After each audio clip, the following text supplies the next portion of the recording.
this historical clarity, all this eyewitness testimony, all of this evidence is not just meant to satisfy your intellect, it's meant to steady your heart. Because if the Christmas story is not true, then your hope is fragile. Your confidence is just wishful thinking. Your faith is just balancing on sentiment.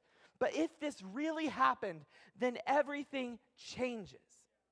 If Jesus really came into the real world with real people in real history, then the promises that he made are just as real.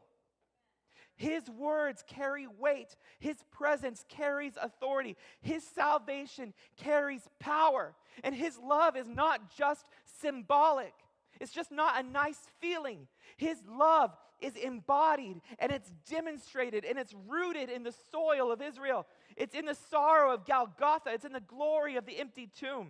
This is where the apologetics becomes pastoral, because the truth is not cold. The truth is comforting. It's comforting. Maybe you've been afraid that your faith is fragile, that your doubts are disqualifying you, that you have some unanswered questions that might unravel everything. But hear me, your faith is not hanging by a thread. It's anchored in history. It's confirmed by the Scripture. It's carried by the Spirit. Your faith can stand firm.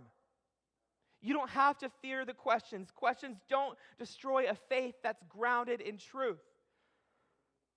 Questions strengthen a faith. Questions refine a faith. They drive you deeper into what is solid. And what is solid is this: it really happened.